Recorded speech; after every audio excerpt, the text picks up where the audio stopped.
Welcome back to the Faith and Business Podcast. I'm your host, Elle Edwards, founder of the Faith and Business Playground, here with mentoring, accountability, and this podcast to help you be youier, to help you embrace your inner weirdo so you can make Jesus CEO of your life and business. And if you're not already a member of the Faith and Business Playground Facebook group, I would invite you to come and join us. Facebook.com/groups/youier Christian entrepreneur. But as ever, the link to that will be in the show notes. The benefit, particularly at the moment, I'm always encouraging people to join, but the benefit of joining at the moment is that we are discussing these podcast episodes and answering questions and going a little bit deeper. So if you're listening along and you're enjoying it, but you have questions or you want to share stuff, the group really is the place to do that. So I'd encourage you to come and join us. Today then, I've called this episode, Life's a Marathon, Not a Sprint. Mostly, because there are times when we need to just go for it as well. However, this ties in with yesterday where I ended up, at the end of the episode, I reminded you to just start, to try something. And with that reminder that God is big enough, loving enough, and gracious enough that He will course correct you as needs be.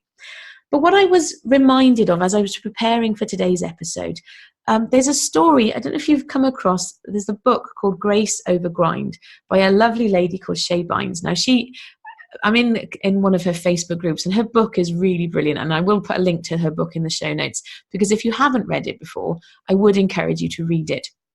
Because as a result of reading her book, and at the time of recording this, I'm actually going in a different Facebook group. We're doing a book club, book study of Shay's book. But the reminder that came through is that actually as Christian entrepreneurs, as entrepreneurs with Jesus as our CEO, we don't need to be pushing all of the time. And it's what Shay talks about. I'm not going to repeat what she says, 'cause I'm hoping you'll go and read the book because it's really good. But what I will say is that she identifies that actually there are lots of people who are Christians, who are entrepreneurs, but they're still pushing and they're still doing the work each day through their own ability and their own power. And so what her aim really with Grace Over Grind is to encourage you and empower you to do each day from a position of God's grace instead. But how this ties in with today's episode is as I was rereading chapter 1 in preparation for the book club, she tells the story of the birth of, I think it's her third child, and she had what, reading between the lines, was really what should have been quite a painful childbirth. Childbirth is always painful. We're told it's meant to hurt, but she had this supernatural almost experience. Not almost, it was. She describes it as a supernatural experience, and her childbirth with her third child was unlike the previous two experiences. She was on the Pitocin, I think the drug is called, to intensify her contractions. It hurts. It might not be the exact same drug, but when I had my eldest, and my contractions weren't doing very much, and so they hooked me up to these drugs. I had an epidural, so I didn't feel any of it. I hadn't read Grace Over Grind at this point, and so I didn't have the opportunity to try out the stuff that she's advocating. But I can tell you that it blooming hurts. And childbirth hurts anyway. I went on to, after having my first daughter and had an epidural, I didn't with the next two, and it blooming hurts. She had a pain-free labor. She felt pressure, but she describes it as pain-free. And I was really inspired by reading her account of that childbirth, where she had this supernatural experience of where she was doing the work, labor, literally like labor, but in the power of Jesus. And so it didn't feel like and painful and awful. And so the reminder, I guess, is that when we're going about our day-to-day business, life, we don't have to be pushing all of the time. We don't have to be grinding, to use Shay's language. We can step into each new day, God helping us, working alongside. That's what we're really talking about when we're talking about having Jesus as the CEO of your life and business. It's not meant to be just a token sort of head nod in the right direction. what I'm really here and encouraging and hoping to equip you to do is to do all of this side by side with him. And so when I talk about you making Jesus CEO of your life and business, I want to encourage you to have those start of the day business meetings with your CEO. What shall we do today, God? I've even personally, I've actually updated, I've got my Win the Week planner that I shared when we did Reclaim Your Year live a few weeks ago. I've actually updated my planner and changed the language around it. The actual content is effectively the same, but instead of to do, it's what shall we do today? It's a conversation. And so how this ties in with you being you here, and bring it together is this reminder. There's two things really.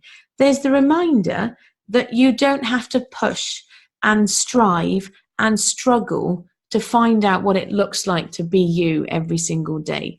As you're doing this work, it's not meant to be angst and difficult and like something you have to work harder towards.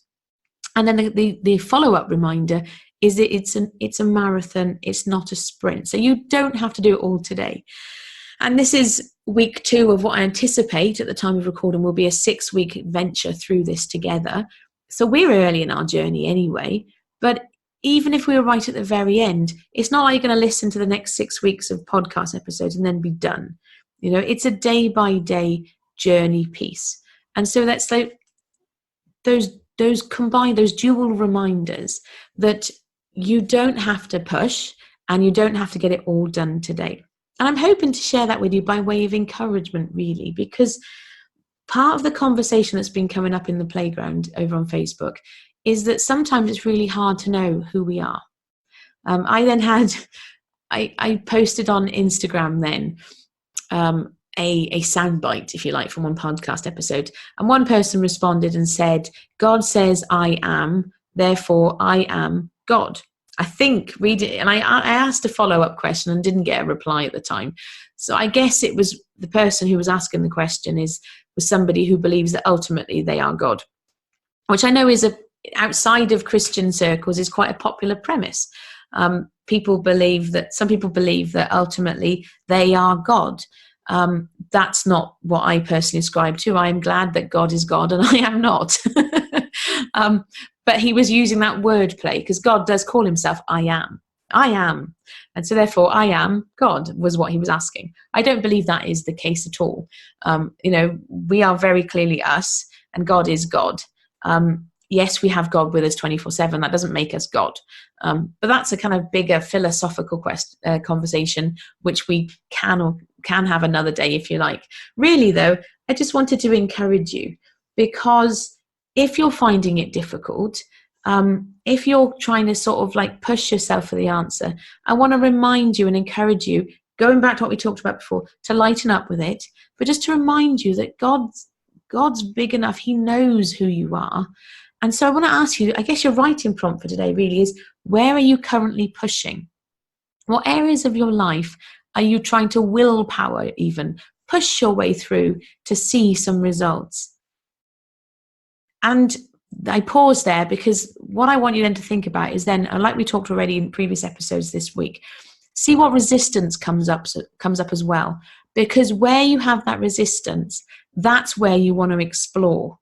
Because God knows your heart. He knows your intentions are honorable. He will bring to mind for you those areas. And then it's about, right, okay, so how do I guess the follow-up question is, okay, if you can identify where you're currently pushing, the follow-up question is, okay, ask God, what do I do to release this and to allow this to move forward in your grace instead? So it's a 2-part thing. You may or may not want to share that in the Facebook group, particularly that second question, because it is quite personal. I'm always open to having people share everything. I'm quite transparent. I know it's different people have different levels of comfort with that. So share as you feel led, but I would invite you to come and talk about this in the Facebook group.